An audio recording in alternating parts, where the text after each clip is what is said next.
Assalamualaikum warahmatullahi wabarakatuh. Puji syukur kita panjatkan kehadirat Allah Subhanahu wa taala sembari memberikan salawat kepada nabi kita yakni Nabiullah Muhammad sallallahu alaihi wasallam. Baik, perkenalkan kami dari kelompok 3 mata kuliah Ekonomi Manajerial jurusan Akuntansi S1 Fakultas Ekonomi Universitas Negeri Makassar. Pada kesempatan kali ini kami akan menjelaskan materi kelompok kami yang bertemakan teori produksi. Adapun anggota kelompok kami yaitu Indah Nuraini, Muhammad Zaki Atari, Agnes Indani, Muhammad Yahya Muhaimin, Lydia Pratiwi, Ade Rizky, dan Rafli Hasanuddin.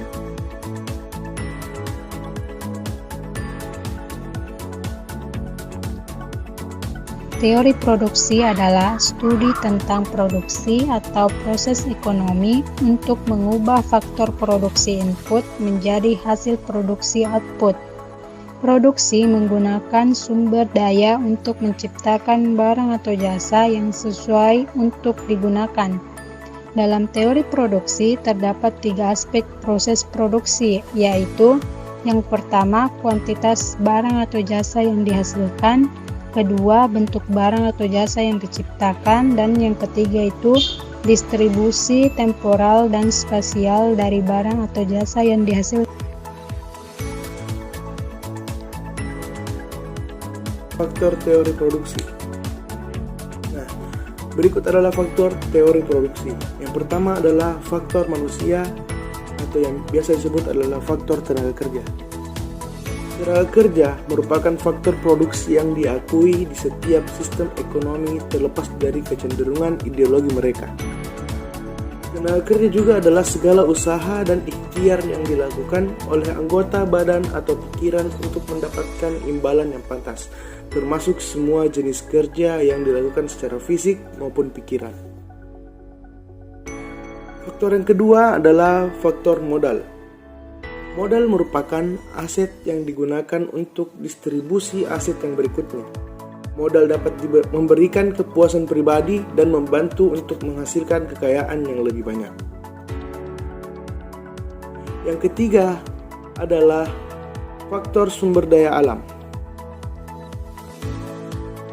Faktor sumber daya alam terbagi menjadi beberapa bagian lagi, yaitu yang pertama adalah tanah, bumi, mineral, gunung, dan hutan, serta hewan. Yang keempat adalah faktor skill atau faktor teknologi. Sumber daya ini disebut juga kewirausahaan. Pengusaha berperan mengatur dan mengkombinasikan faktor-faktor produksi dalam rangka meningkatkan kegunaan barang atau jasa secara efektif dan efisien. Pengusaha berkaitan dengan manajemen. Sebagai pemicu proses produksi, pengusaha perlu memiliki kemampuan yang dapat diandalkan. Untuk mengatur dan mengkombinasikan faktor-faktor produksi, pengusaha harus mempunyai kemampuan merencanakan, mengorganisasikan, mengarahkan, dan mengendalikan usaha. Saya akan menjelaskan tentang jangka waktu produksi. Untuk menghasilkan jumlah output tertentu, perusahaan menentukan kombinasi pemakaian input yang sesuai. Jangka waktu analisis terhadap perusahaan yang melakukan kegiatan produksi dapat dibedakan menjadi 2, yaitu jangka pendek atau short run dan jangka panjang atau long run. Analisis terhadap kegiatan produksi perusahaan dikatakan berada dalam jangka pendek apabila sebagian dari faktor produksi dianggap tetap jumlahnya atau fixed input.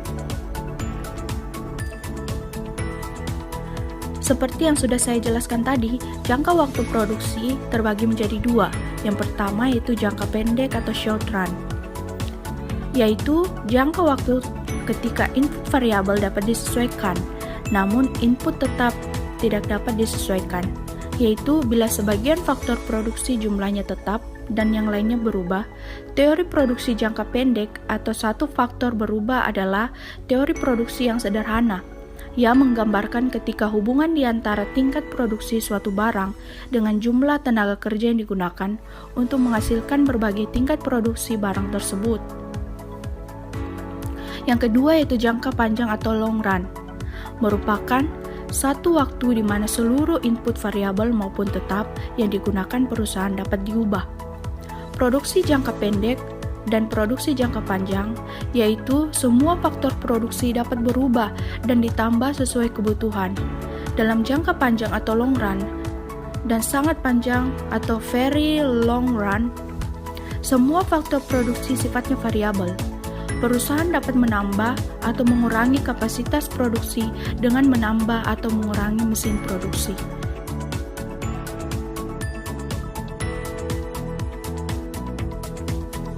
Tahap-tahap produksi.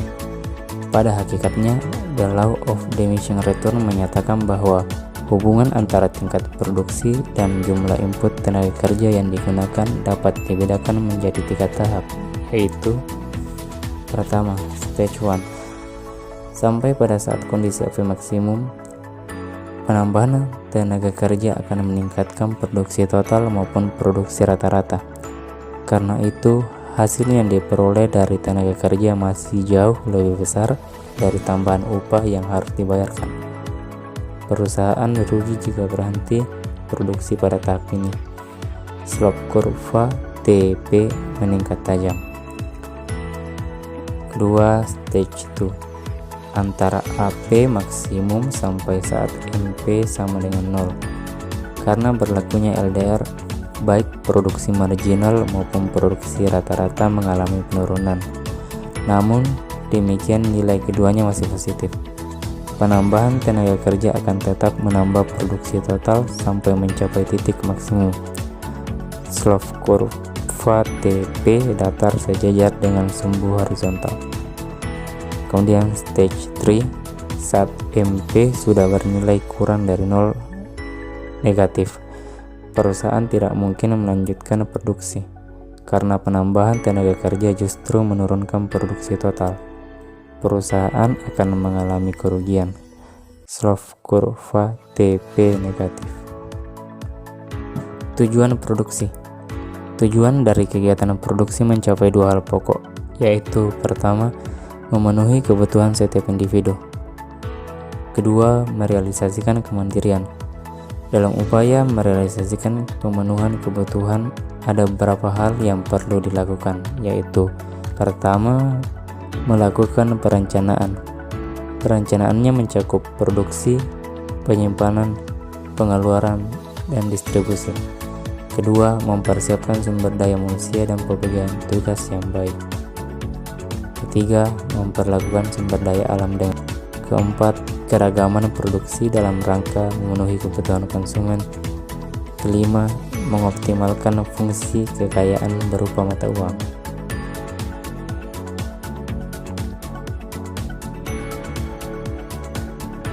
Perusahaan ditinjau dari sudut ekonomi. Pertama, tujuan perusahaan memaksimumkan keuntungan. Untuk tujuan itu, ia menjalankan usaha yang bersamaan, yaitu mengatur penggunaan faktor produksi dengan cara seefisien mungkin, sehingga usaha memaksimumkan keuntungan dapat dicapai dengan cara yang dari sudut ekonomi dipandang dengan cara yang paling efisien. Yang kedua, cara mencapai tujuan memaksimumkan keuntungan. Keuntungan maksimum dicapai apabila perbedaan di antara hasil penjualan dan biaya produksi mencapai tingkat yang lebih besar. Dalam memperoleh keuntungan maksimum, ada aspek yang harus dipikirkan produsen, yaitu pertama, fungsi produksi. Fungsi produksi dapat didefinisikan dalam 2 pengertian, yaitu hubungan di antara tingkat produksi yang dapat dicapai dengan faktor-faktor produksi yang digunakan untuk mewujudkan tingkat produksi tersebut. Suatu kurva yang menunjukkan tingkat produksi yang dicapai dengan berbagai jumlah tenaga kerja yang digunakan. Yang kedua, peminimuman biaya produksi. Selain menentukan komposisi faktor produksi yang akan meminimumkan biaya produksi, produsen perlu memperhatikan besarnya pembayaran kepada faktor produksi tambahan yang akan digunakan, besarnya pertambahan hasil penjualan yang diwujudkan oleh faktor produksi yang ditambah tersebut. Yang ketiga, jangka pendek dan jangka panjang. Jangka pendek adalah suatu periode dalam analisis kegiatan memproduksi firma-firma yang memisalkan bahwa dalam periode tersebut hanya satu produksi saja atau tenaga kerja yang jumlahnya dapat berubah-ubah. Sedangkan jangka panjang adalah suatu periode dalam analisis kegiatan memproduksi firma-firma yang memisalkan periode tersebut adalah cukup panjang dan memungkinkan firma-firma menambah semua faktor produksi yang diperlukan dalam operasinya. Yang keempat atau yang terakhir, firma dan industri. Satu hal yang penting perlu diterangkan adalah perbedaan di antara pengertian firma atau perusahaan dan industri. Dalam teori ekonomi, firma atau perusahaan adalah suatu badan usaha yang menggunakan faktor-faktor produksi untuk menghasilkan barang-barang yang dibutuhkan oleh masyarakat.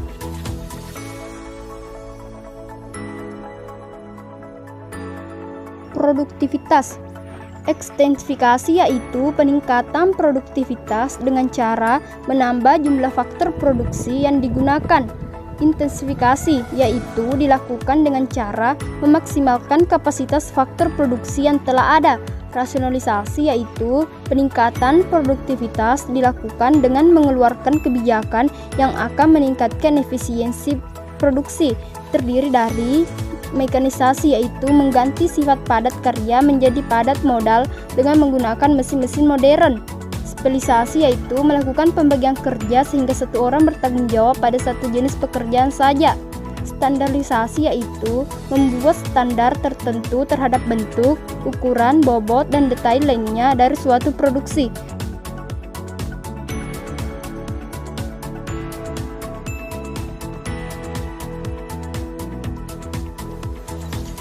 Fungsi produksi. Fungsi produksi adalah suatu persamaan yang menunjukkan hubungan ketergantungan antara tingkat input yang digunakan dalam proses produksi dengan tingkat output yang dihasilkan. Faktor-faktor produksi dikenal pula dengan istilah input dan jumlah produksi selalu juga disebut sebagai output. Fungsi produksi menjelaskan hubungan antara faktor-faktor produksi dengan hasil produksi. Faktor-faktor produksi dengan istilah input, sedangkan hasil produksi disebut dengan output. Hubungan kedua variabel input dan output tersebut dapat dinyatakan dalam bentuk persamaan sebagai berikut. Q sama dengan F dalam kurung K, ln, dan T. Penjelasan: Q sama dengan jumlah output atau hasil, K sama dengan kapital atau modal, L sama dengan labor atau tenaga kerja, R sama dengan raw material atau kekayaan, T sama dengan teknologi.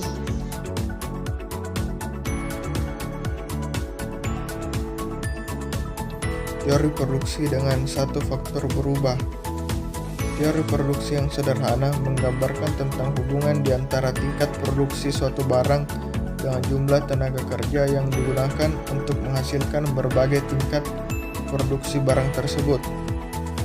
Dalam analisis tersebut, bahwa faktor-faktor produksi lainnya adalah tetap jumlahnya, yaitu modal dan tanah jumlahnya dianggap tidak mengalami perubahan.